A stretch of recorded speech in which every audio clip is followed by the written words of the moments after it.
Assalamualaikum. Halo siswa-siswi kelas 4 SD. Apa kabarnya pagi ini? Semoga tetap sehat, tetap semangat. Mari kita belajar tema 6, cita-citaku. Subtema 2, hebatnya cita-citaku. Pembelajaran 1. Mari belajar bersama Ibu Guru Indriani. Tujuan pembelajaran 1. Melalui kegiatan mengamati teks puisi dan menjawab pertanyaan yang terkait dengan puisi, siswa dapat menjelaskan cara membuat puisi dengan benar. 2. Melalui kegiatan mengamati contoh-contoh puisi, siswa dapat membuat puisi secara mandiri dengan baik. 3. Dengan mengamati daur hidup dua makhluk hidup yang berbeda, siswa dapat membandingkan dua daur hidup binatang dengan cermat. 4. Dengan membandingkan siklus hidup makhluk hidup yang berbeda, siswa dapat melaporkannya dengan tepat. Setiap orang memiliki cita-cita untuk menjadi apa kelak di kemudian hari. Apapun cita-citamu, pasti kamu berharap menjadi orang yang hebat dan bermanfaat bagi lingkunganmu. Pembelajaran 1. Ayo mengamati. Setelah mengamati gambar tersebut, apakah kamu mengetahui jenis pekerjaan yang dilakukan orang pada gambar tersebut?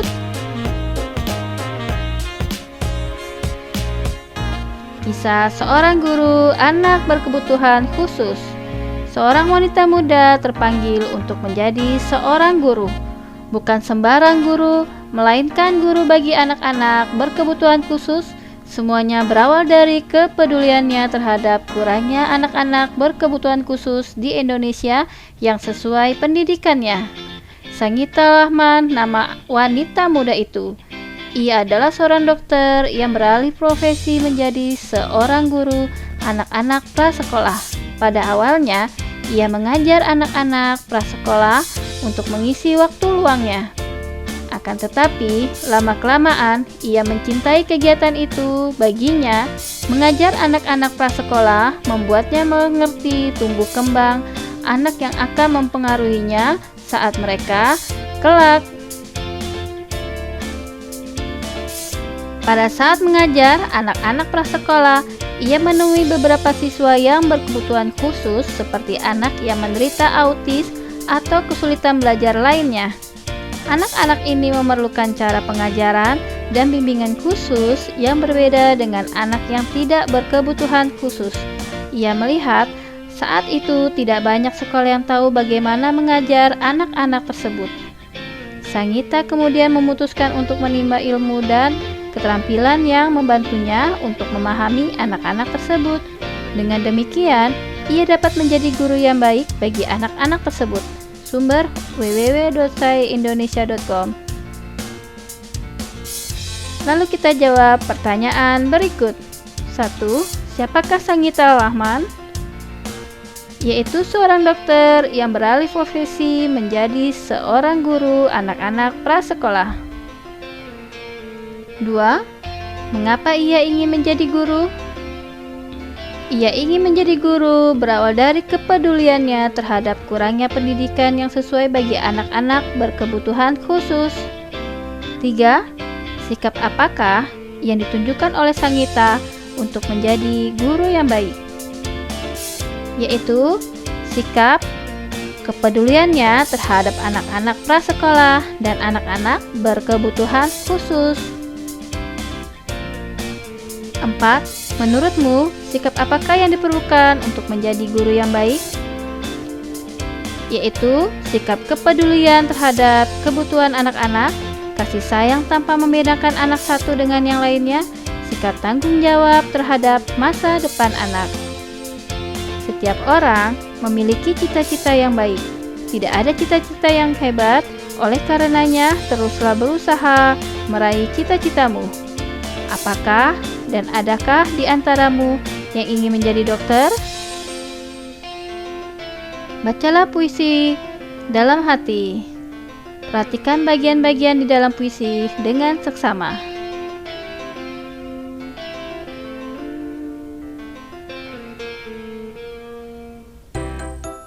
Apakah judul puisi tersebut?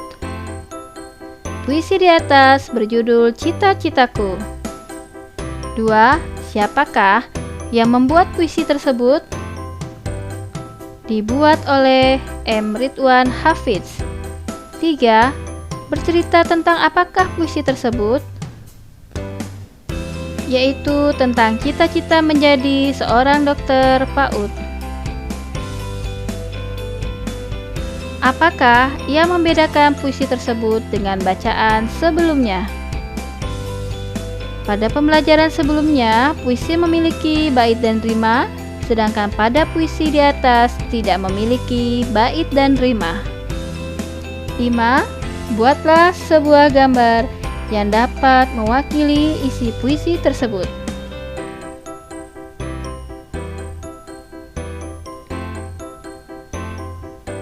Ayo mencoba.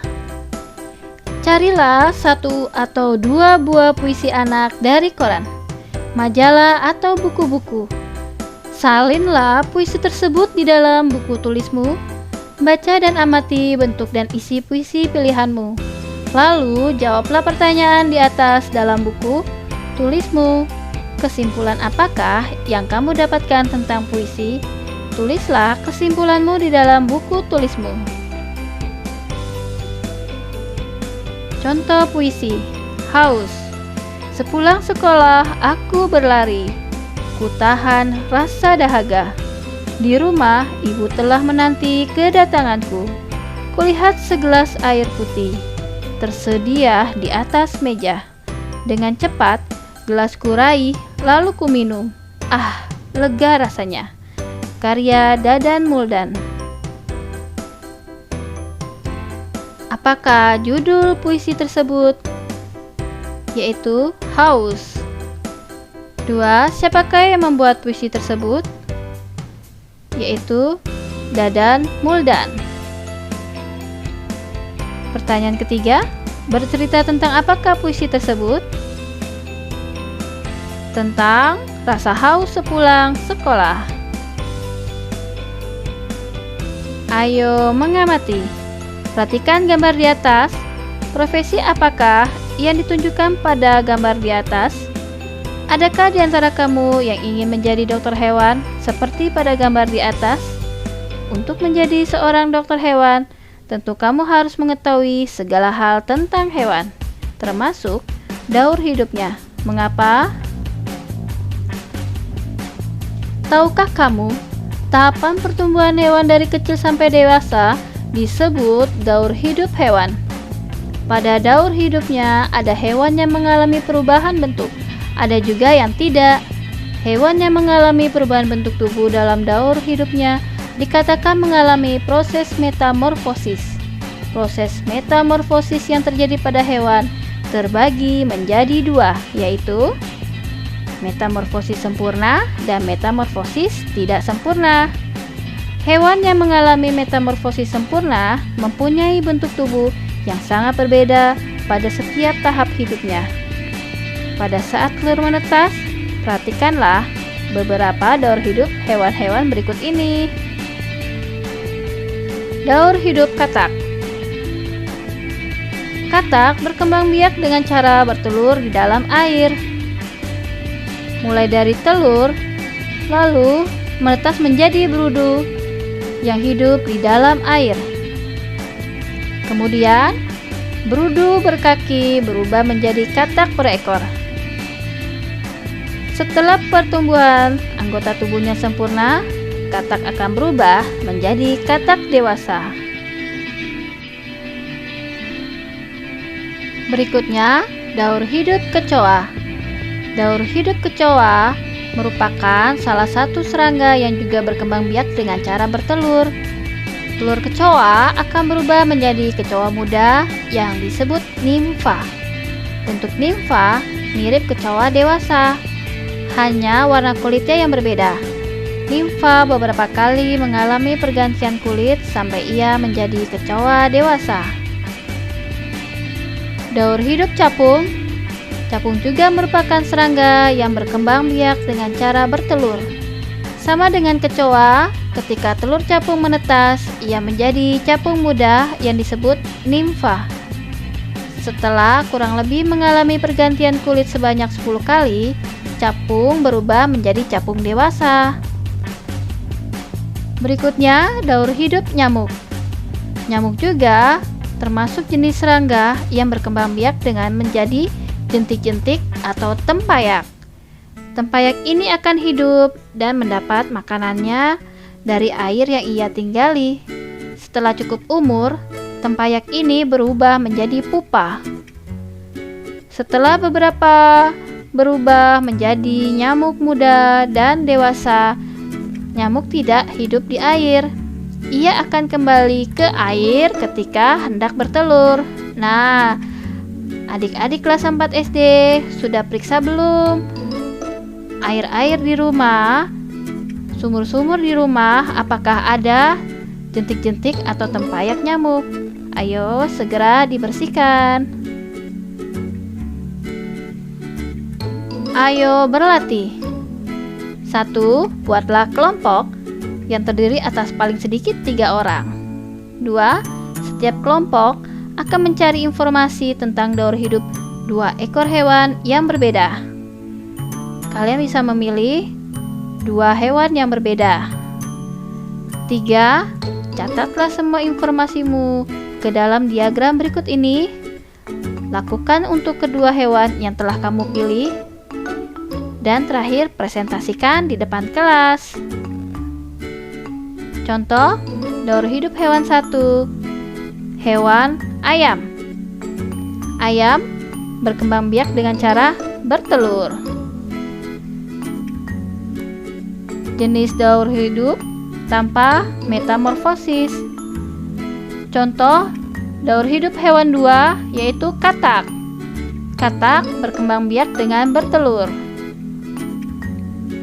Lalu kalian buat gambar daur hidupnya. Contoh dengan katak, telur, berudu, katak muda, katak dewasa.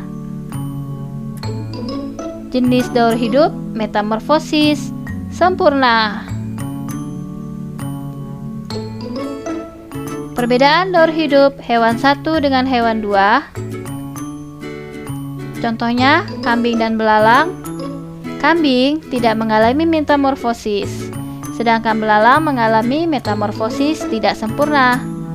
Daur hidup kambing mulai dari anak kambing, sementara daur hidup belalang mulai dari telur. Kesamaan daur hidup hewan 1 dan hewan 2. Kambing dan belalang. Kambing dan belalang sama-sama hewan pemakan tumbuhan. Lalu persamaan yang kedua, kambing dan belalang sama-sama hidup di darat. Berikutnya kucing dan kecoa. Kucing tidak mengalami metamorfosis, sementara kecoa mengalami metamorfosis tidak sempurna. Daur hidup kucing mulai dari anak kucing, sedangkan kecoa dimulai dari telur. Apa persamaannya? Kucing dan kecoa sama-sama hewan yang hidup di darat, lalu sama-sama pemakan hewan lain. Berikutnya, ayam dan katak. Perbedaannya, ayam tidak mengalami metamorfosis, sedangkan katak mengalami metamorfosis sempurna. Ayam hidup di darat, sementara katak hidup di 2 alam atau amfibi. Persamaannya, daur hidup ayam dan katak sama-sama dimulai dari telur dan sama-sama pemakan hewan lainnya. Kadal dan kupu-kupu. Perbedaannya, kadal tidak mengalami metamorfosis, sementara kupu-kupu mengalami metamorfosis sempurna. Kadal merupakan hewan karnivora, sementara kupu-kupu herbivora. Persamaannya, daur hidup kadal dan kupu-kupu sama-sama dimulai dari telur dan sama-sama hewan hidup di darat. Berikutnya anjing dan nyamuk. Perbedaannya, anjing tidak mengalami metamorfosis, sedangkan nyamuk sedangkan capung dan nyamuk mengalami metamorfosis sempurna. Perbedaan lainnya, anjing dimulai dari anak anjing, sementara nyamuk dimulai dari telur. Apa persamaannya? Anjing dan nyamuk sama-sama hewan yang hidup di darat dan pemakan hewan lainnya. Berikutnya ular dan capung. Ular tidak mengalami metamorfosis, sementara capung mengalami metamorfosis tidak sempurna. Ular berkembang biak dengan bertelur, sedangkan capung bertelur. Capung persamaannya dengan ular yaitu hidup di darat dan sama-sama bertelur. Berikutnya kita buat tabel. Hewan yang mengalami daur hidup dengan metamorfosis sempurna antara lain nyamuk, kupu-kupu, lalat, lebah, dan katak belalang. Hewan yang mengalami daur hidup dengan metamorfosis tidak sempurna jangkrik, kecoa, capung, dan tongeret. Sedangkan hewan yang mengalami daur hidup tanpa metamorfosis antara lain ayam, kucing, kambing, ular, dan kadal.